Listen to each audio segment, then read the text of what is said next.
Hey, and welcome, guys. Today, hopefully, I'll have this out in time for Halloween, but since it is the month of October when I'm shooting this, I thought I'd do something for Halloween. The only kit I really had in my stash that kind of went with that was this vinyl kit of the Dracula. I think it's Bram Stoker's Dracula from the movie. And it's like I said, it's a vinyl kit. I think it's about 12 inches tall. I've had it for a while. I think I got it pretty inexpensive. So I'm just going to be putting this and maybe making a little display, scenic display base to go with it. We'll see. All right, so as far as the kit itself goes, I've already started doing a lot of the trimming. The thing about if you've never done a vinyl model kit, they're actually pretty nice. They hold a lot of nice detail, as you see the head figure here. And this one actually gives you a choice. You can have it with his helmet on or without, very much like the actor in the movie. But there's a lot of cleanup you have to do on these kits. For instance, this is like his shoulder pad that'll go somewhere like this, and there's two of these. Now I've trimmed one of these up, as you can see. Now here's what it originally looked like. It has a lot of flashing on it, and that was all over parts, all over the bust, the legs, every part has kind of this flashing on it from where the I guess the molds. And how you remove these is you have to heat this up. You can put it in like hot water, use a blow dryer or a heat gun. Now I did the water thing. It gets not messy, but you get wet doing that, getting it nice and hot with water.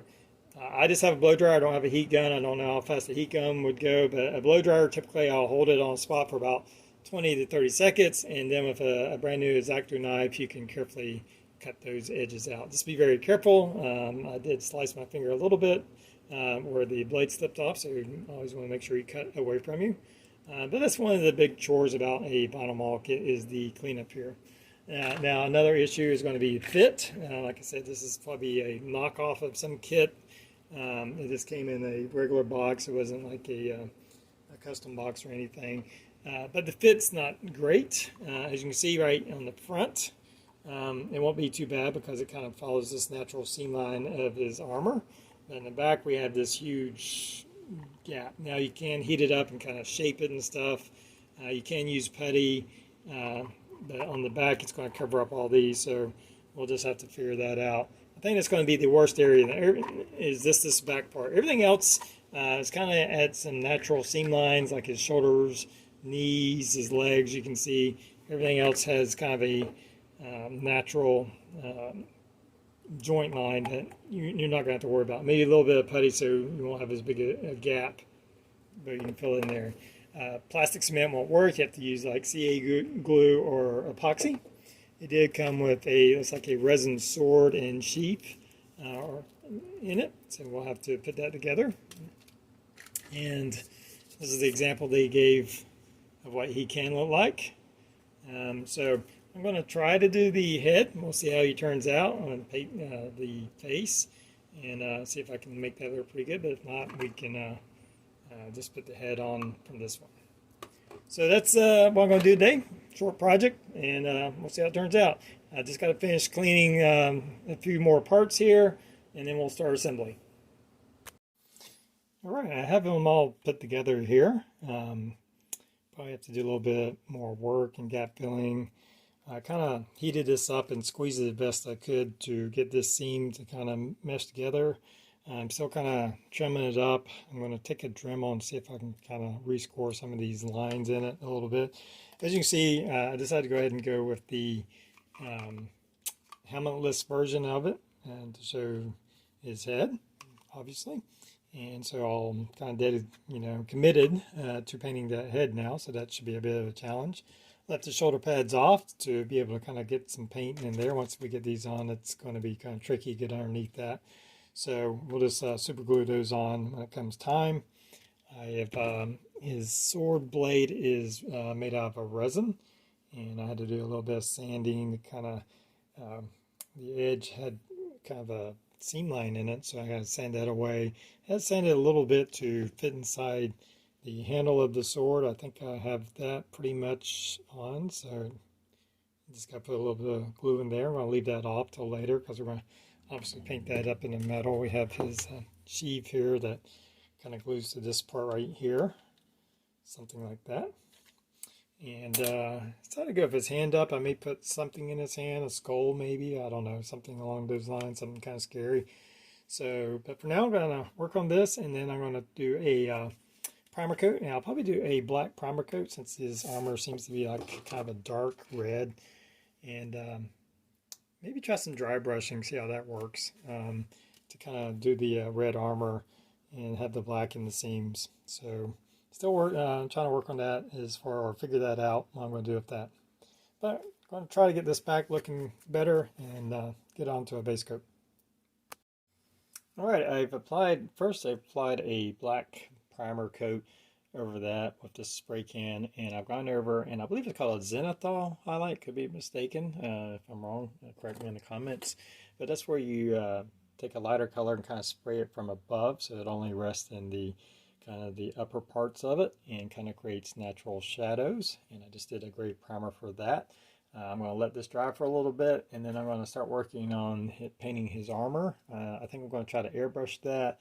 Not sure of the red colors I'm going to use just yet, but I may try to do some like highlight, like a dark color first, and then go in with a lighter, maybe add some white or something to the red to lighten it down, or just a different color shade of red. But I'm going to do that, work on the armor, and then obviously I'll have to come back later and do the head. But for now, I'm going to try to get the armor all painted up. Alright, I have my red base coat on, as you can see, and ended up using this this red opaque color, opaque red from Creatix in my airbrush. I took quite a few coats to kind of get it covered to where it looked good. It was kind of difficult to get that kind of going there. I have his shoulder pads also done. I also we had the two busts. Well, I cut off the head that had the helmet on, and as you can see, I cut the eyes out and around the neck area so we could have his helmet, and I plan on using that in the display base. I'm going to repurpose this plaque I had. You can see where it had some styrofoam there. I'm going to obviously cover all that, but we'll have his helmet. I'm going to print out some skulls, and we'll add that on there. And so it's looking pretty good here. Now I'm going to start doing the detail painting, and hopefully we can get this head painted up and looking realistic. We'll see how that turns out. Alright, I got a lot of the detail painting done. The face is not great. I still have a lot to learn on painting. Sorry I didn't show you any, but I kind of went through several processes. So it's better just to kind of find someone who actually knows what they're doing when it comes to face painting. But I kind of got on where I think he's kind of okay, I guess. Much happier with how the armor's turning out. I used some Tamiya Weathering Master, the soot color, to kind of darken in around all the, mostly like the seam lines to kind of give it some textures, some gradients in the color. I still have to work on its helmet a little bit. You can see where I've 3D printed some of these skulls. I found these on Thingiverse, and they printed out quite nicely. I did like a white bone color, obviously, for the primer coat. I actually did one with a gray primer and one with a black primer. I think the black primer turned out well. It kind of, or a little bit better. And again, I used some of that soot to darken in like the eye socket areas. Now I think I might try to do some kind of gory blood effect on that. I'm still debating on that if I want to go like blood and gore, maybe there's some kind of holding the skull. I might go that direction. I have his sheath painted up. I tried to kind of emulate a leather look with some metal, just like a dark brown with some light brown dry brushing on it. So that will attach right there. His sword is all painted. So I'm going to finish that up, and I think when I come back I'm just going to show you, because I'm going to be attaching them to the display base and doing a little scenic display base for them. And let's get this project wrapped up. A little bit more painting to do on him and his helmet, and I'll cover it all with a flat coat when I'm done. He's already got one flat coat to kind of lock everything in, but overall I think he's turned out pretty cool. Alright, well, here's my finished Bram Stoker's Dracula. This is actually before, I guess, he transformed into the vampire, and he's still wearing his armor in that brief scene from that movie. And overall, I'm pretty happy with it. I still have a lot to learn about face painting. Um, it's okay. I've watched several videos, and it's really tricky to paint faces. So, but pretty happy with how the armor came out, doing the red and doing the weathering pastels to darken in some of the recessed areas and my 3D printed skull. And I printed out two. As you can see, I did one in the kind of this gory blood, and just took some resin and put in some transparent red paint, and then kind of swatched it on there and hardened it up and finished it up with a clear gloss coat. So I was pretty happy with how, let's see if I can get that, with how that came out. And I thought about putting there. The reason I went with the one without the blood is this is just too much red going on, and it kind of blended in with his suit. And I like the kind of the contrast of having that just plain white on there, because we have so much red going on with his armor. I had his helmet painted up. Remember, I had to cut that from the other torso and cut the eyes out. I think that's a nice little detail to kind of show his armor, all of his armor.